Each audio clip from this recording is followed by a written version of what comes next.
Hello, hello. Good morning, good afternoon, and good evening. Welcome back to the podcast. If you are new here, my name is Monica. I am your host, and this is a place where we take real stories from the news, from the internet, from real life, and try to make sense of them. Or at the very least, collectively sit here and go, what is actually happening? Because today's episode is one of those where every segment feels like it belongs in a completely different universe, and yet somehow they all exist in the same week. So, we are starting off with a story that is genuinely hard to wrap your head around. A family who went through IVF, carried a baby, gave birth, and then found out that that baby was not biologically theirs. And it's not just shocking, it raises so many questions about trust, medicine, and what parent even means when science gets it wrong. Then we are going to pivot because emotionally we need to into a couple of stories that feel lighter on the surface, but they're still just chaotic in their own very special way. So think this one is animals doing things that they absolutely should not be doing, like logistically impressive, but also deeply concerning. And then for segment two, we are diving into the story from Netflix's Untold series that honestly feels like a slow motion train wreck is the best way I would describe this one. It's got power dynamics, social media spirals, a luxury horse farm that turns into a full blown war zone, and a shooting that ends in a verdict that people are still debating. So it's one of those cases where by the end, you're not even asking what happened here. You're just asking, how did we get here? And of course, we are closing it all off with a mom moment because no matter how wild the world gets, nothing brings you back down to reality faster than your own child making questionable decisions in public. So, if you are here for real stories, a little commentary, or a little bit of sarcasm, and just trying to process real life in general, you're in the right place. So, let's get into it. All right, guys, let's start the episode off light. I'm just kidding. We're starting off with emotional devastation instead. A Florida couple goes through IVF, already a stressful, expensive, hormone fueled roller coaster, and they finally get their baby.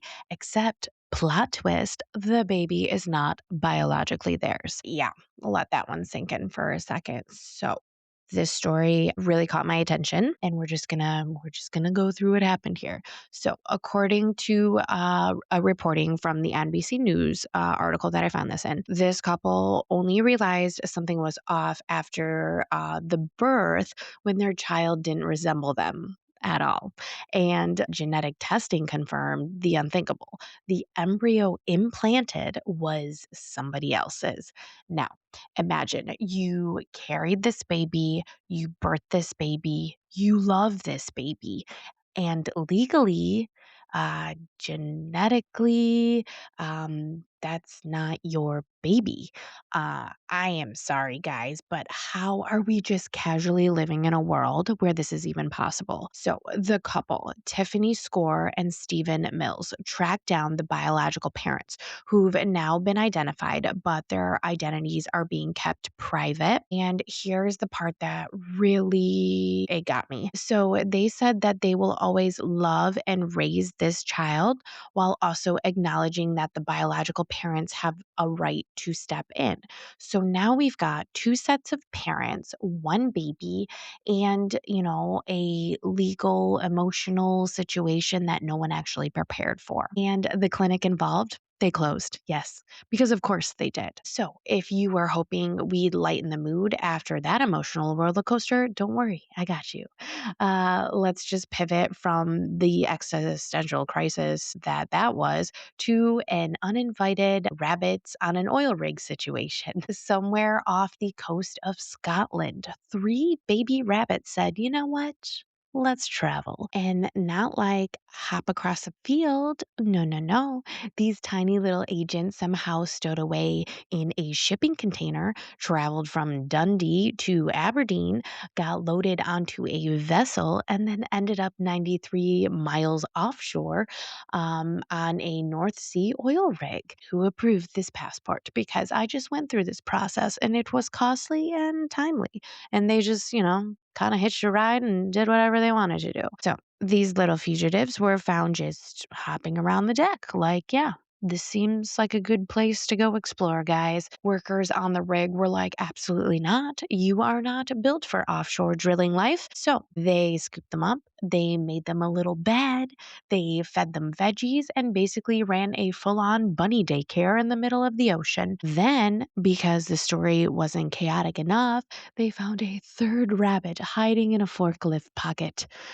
Sir, what were you doing there? All three were eventually rescued and taken to a wildlife center where they are now thriving, as they should. So, we have had emotional trauma, accidental international bunny smuggling, which means it's time for something wholesome, but like trauma adjacent wholesome. In New Jersey, state troopers responded to a call that I can only best describe as, excuse me, there is a literal baby bear in a ditch. And not just like deep in the woods. No, this tiny cub is sitting next to a busy highway, just vibing alone, confused, probably thinking, where's my mom and why are there cars everywhere? So troopers stepped in, they scoop up the little 10-pound fluff nugget and get him to safety. And here's where the tone shifts a little bit because they later discovered that his mother had likely been killed by a vehicle nearby.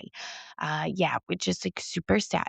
So this tiny baby was just out there completely alone. But plot twist, the good kind this time, you guys. Wildlife officials found another mama bear with cubs the same age and believe that she will adopt him, which is like super sweet. So now he gets a second chance, a new bear family, and honestly, a better origin story than, I don't know, most of us. And yeah, that one I had to end it with a wholesome one for you guys today. So today we have covered a baby born into a legal identity crisis, rabbits committing accidental maritime crimes, and a bear cub getting a second chance at life, which naturally leads us into our next story. Because if you thought that that was a chaotic start to the episode, just wait until you hear about a luxury horse farm, an Olympian, a Facebook warfare, and a shooting that somehow ends in applause. Yeah, stay tuned for this one. All right, welcome back, guys. So, this story comes from Netflix's Untold series, and it starts on August 7th, 2019, at what should have been a peaceful horse farm in New Jersey. Spoiler, it was not peaceful at all. So let's set the stage. You've got Michael Barrisone, an Olympian level dressage trainer, which, if you're not from like the horse community or like a horse person, is basically like ballet. And I am not a horse person. I'm actually really terrified of horses because my babcha had a bad experience with a horse and she was like kicked in the head. And so when I was a little kid, she told me that horses were really scary. And I just never really been a horse person. I've been on a horse, I've been near horses. They freak me out, which is probably not a good thing because I guess they're very intuitive animals. So if I'm freaked out, the horse is freaked out. It's just a bad situation. Anyway, dressage. Again, is basically ballet, but make it for horses. Precision, control, and apparently just a little sprinkle of chaos. So this Michael Barrison guy, he owns this farm called Hawthorne Hill, which he describes as a sanctuary. You know, like the kind of place where people go find peace and not shoot people. So enter Lauren Canarek. Lauren moves onto the property with like this training deal. So the deal is that like Michael trains her and her two horses. She gets to live there. Everyone pretends it's going to go super well. just let me say, horses are not a hobby. They are a financial lifestyle choice. We are talking thousands and thousands of dollars, you guys. And I'm sure this whole like training program probably wasn't cheap either. I'm not sure if they disclosed it in the documentary or not, but yeah. So there's a reason that it is called the sport of kings because you basically need a royal budget. So now here's where things get interesting. In the horse world, it's common to pair a less experienced rider with the highly trained horse. So they can, like kind of feel what like the correct riding is supposed to be like, I guess.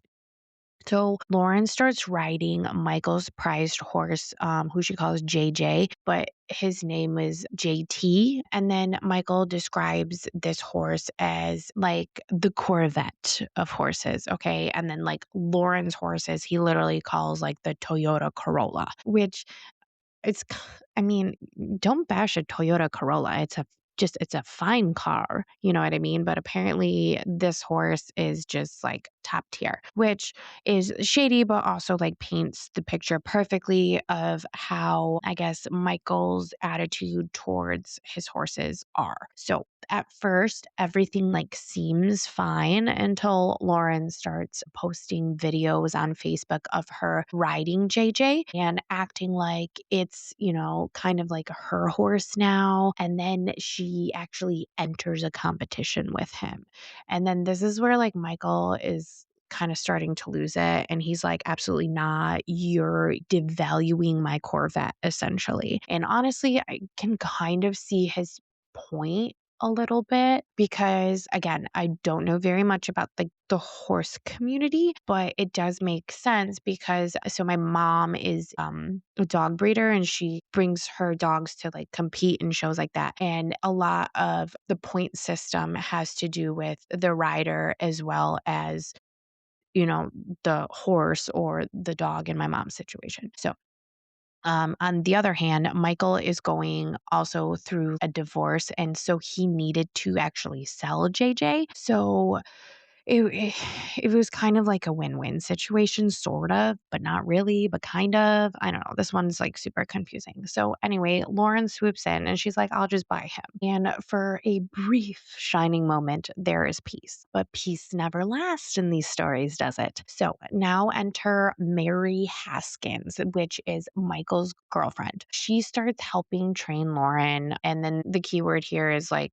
trying to help train Lauren because according to basically everyone, it is not going well. There is tension between Lauren, Mary, and Michael, and it just like all starts escalating like super fast. Another client, Laura Osborne, who I guess was kind of like also training at the farm or something like that, met Lauren briefly, and she described her as not just like a quirky horse person because horse people are already quirky as it is, but she described her as more like frantic and manic and just kind of like off or whatever. And then Lauren, I guess there's just a lot of tension happening there and she takes things to the internet. So she starts posting and she's posting that Michael is threatening her career, that she is being bullied, and that she is being targeted. And in her mind, she's kind of like the underdog in this situation. She doesn't have, like any Olympic connections, no powerful friends.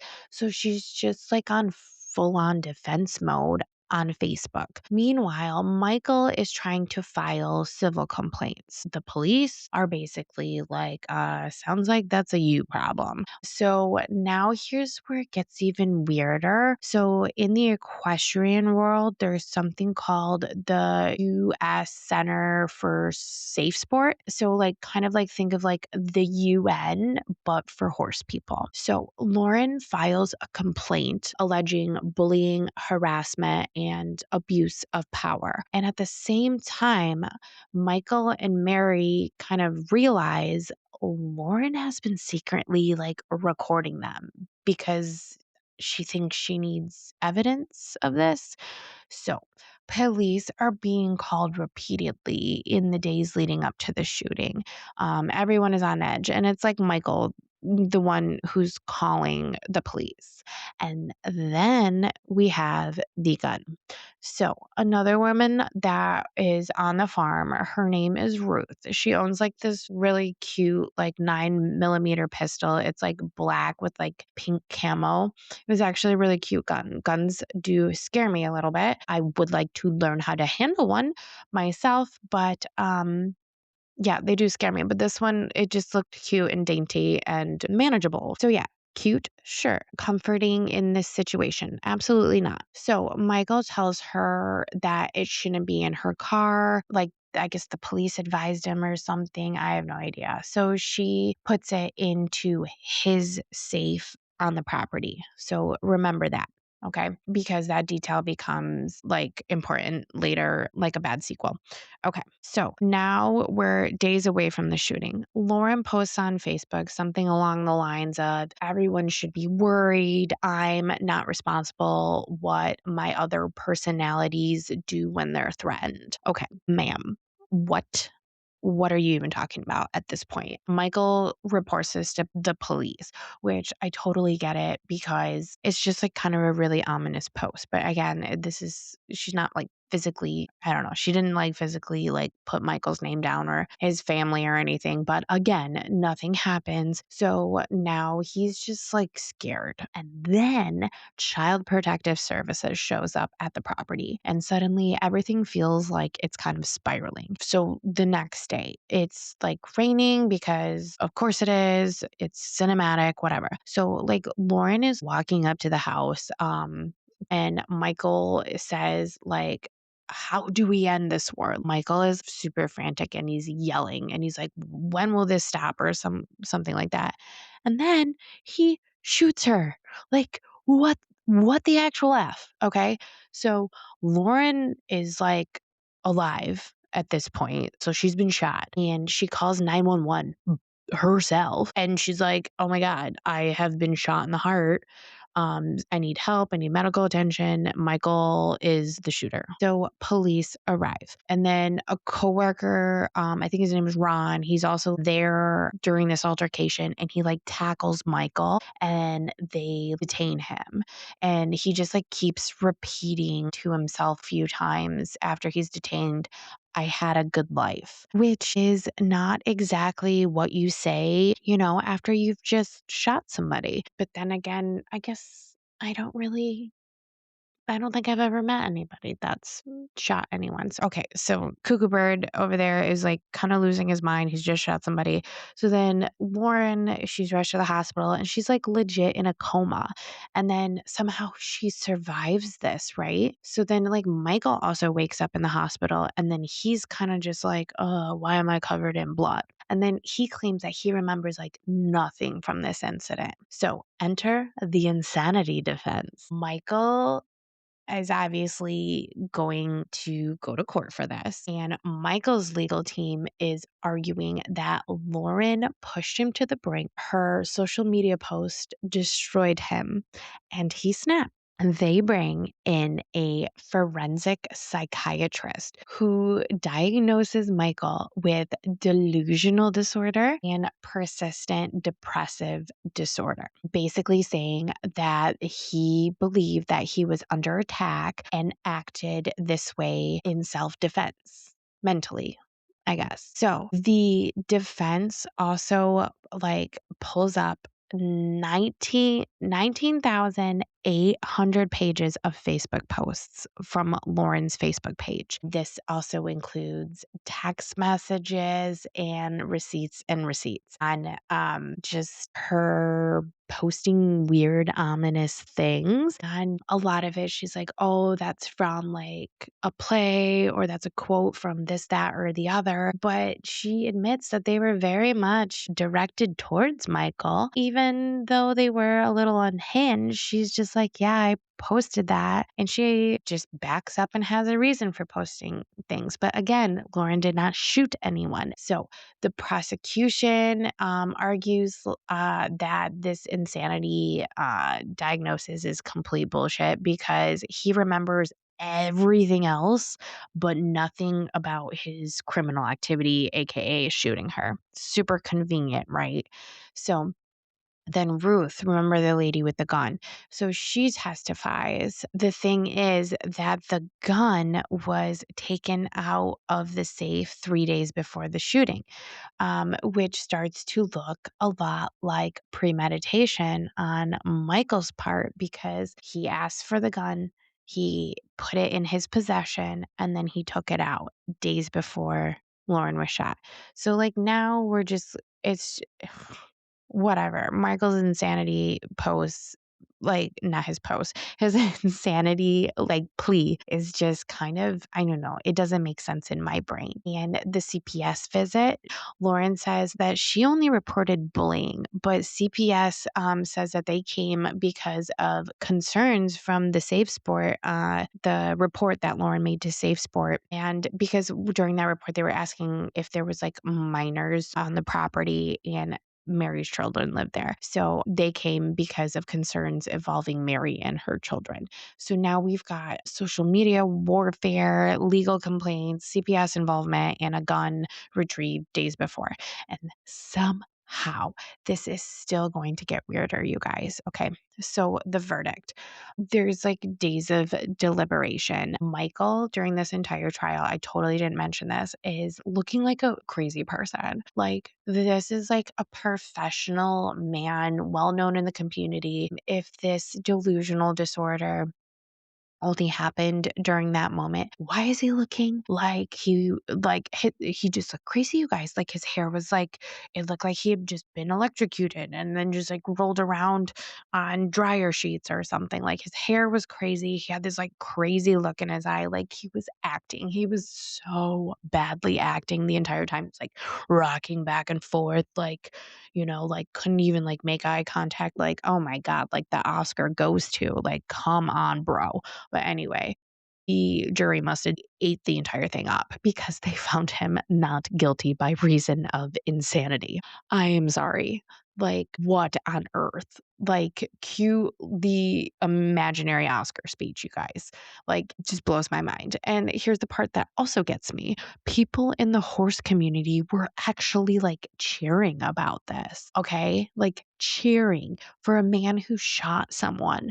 Like, the support for Lauren was absolutely minimal. And quick reminder, a not guilty by reason of insanity verdict does not mean that he's innocent.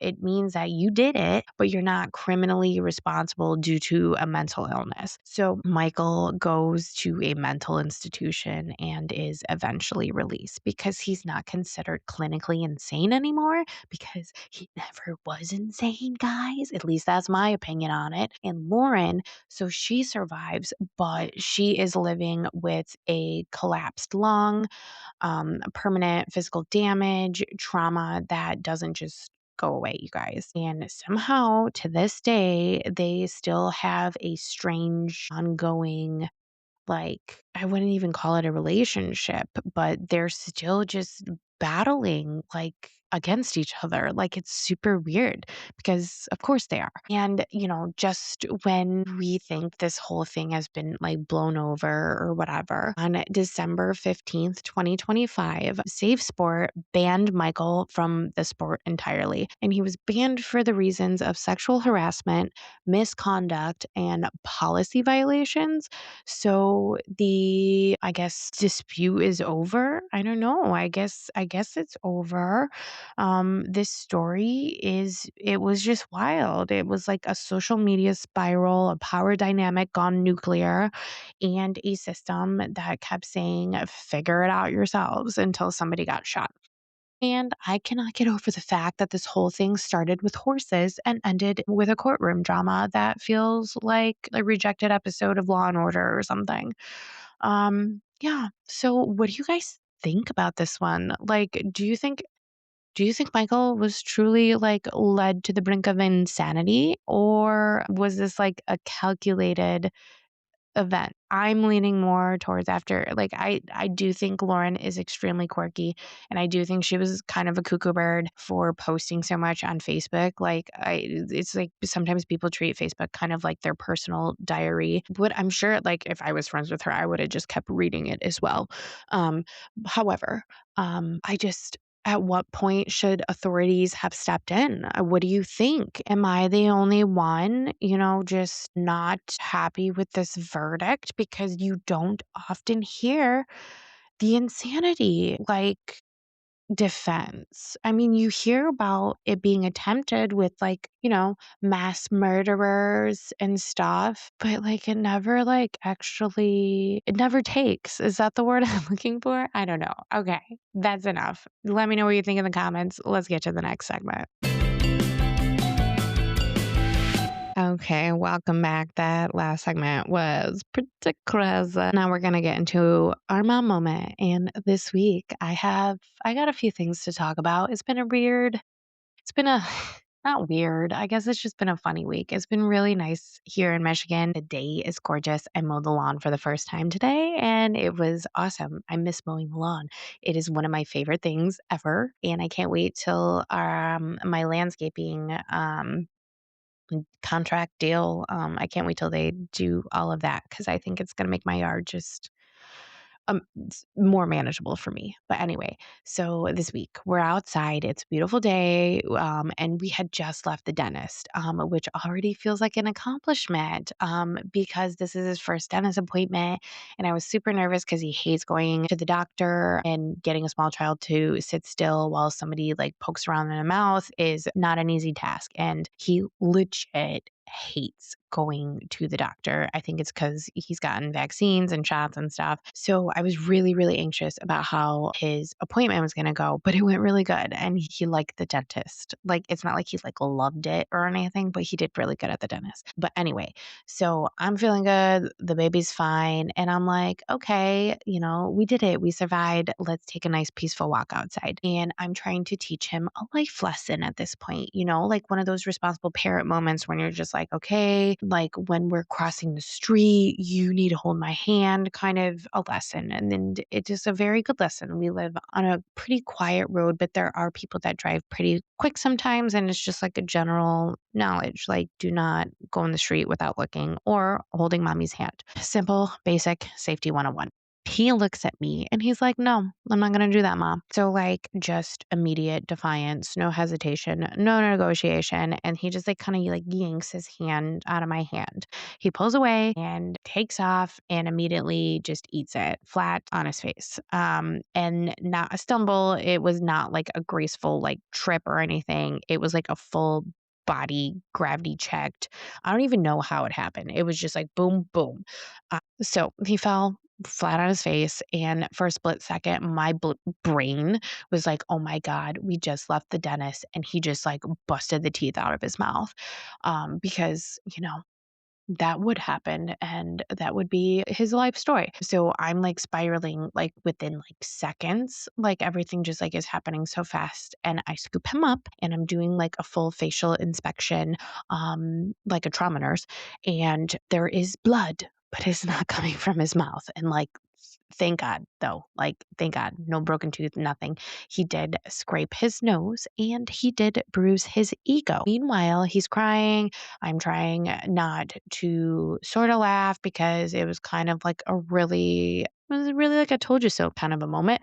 And I'm also trying to be see, this is why we hold hands. Lesson learned. I don't know. Jury's still out on that. I guess we will see how it goes again today because it has been raining a lot this week. So we haven't really gone outside too much exploring around the neighborhood. So now can we talk about how cute he is right now though? Because he's in that phase where he's starting to wear little shorts. And I swear he looks like this tiny basketball player. So Jameson bought him these little basketball shorts and it's just so cute. Where are you going, sir? Do you have practice? Do you need a Gatorade?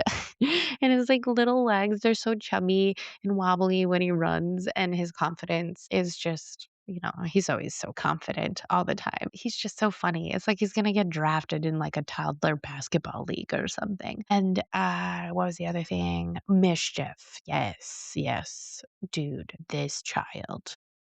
I'm just in awe.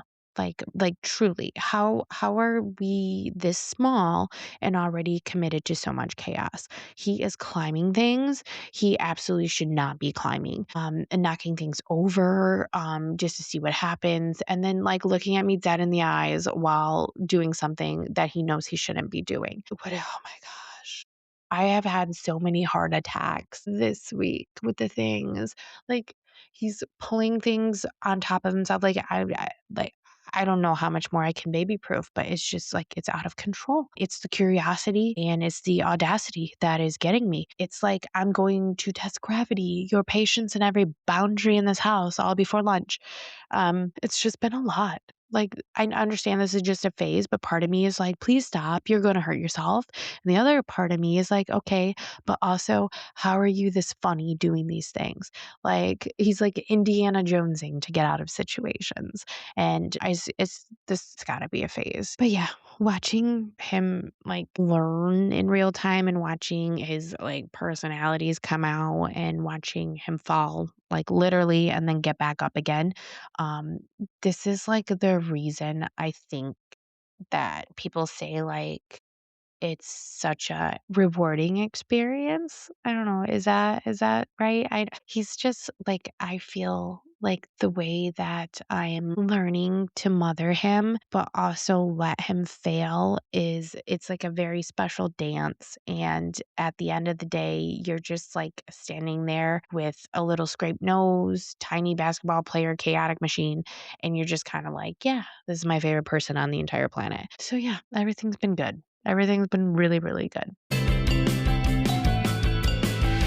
Okay, guys, so that's today's episode. If you are sitting there thinking that kind of felt like a lot, then same, because we really went from a deeply emotional, ethically complicated IVF case to rabbits accidentally living their best offshore life to a bear cub getting a second chance to a story that somehow escalated into a shooting and a courtroom verdict that still doesn't sit right with a lot of people. And then we ended it with a toddler faceplant, which honestly might have been the most predictable part of this entire episode. But I think that's what makes this episode stick a little bit, right? It's the contrast. It's the reminder that life is heartbreaking in one moment, completely absurd in the next, and then somehow soft and meaningful right after that. And we're all just kind of like moving through it, trying to make sense of it, trying to react appropriately, and just trying not to laugh at the wrong moment. If this episode got you thinking or questioning or side eyeing literally anything that we've talked about, I want to hear from you. Please tell me what story stuck with you the most. What would you have liked to hear more on? Do you think that the verdict in segment 2 was justified? And please tell me I'm not the only one whose kid learns lessons the hard way. So you can message me, comment, share your thoughts. I genuinely love hearing from you guys. And if you're enjoying the podcast, the best way to support is super simple. Follow, rate, review, and share it with someone who you think would be just as invested in these stories as you are. It really does help me grow in this little space that we're all kind of building together. And yeah, I'd love to hear from you and I love to hear what you enjoy to hear and what you don't so much. Yeah, all right, that is it for today. I will see you on the next episode where, based on current events and my toddler's track record, there will be absolutely more chaos ahead. All right, that ends the show today, guys. Okay, love you. Bye.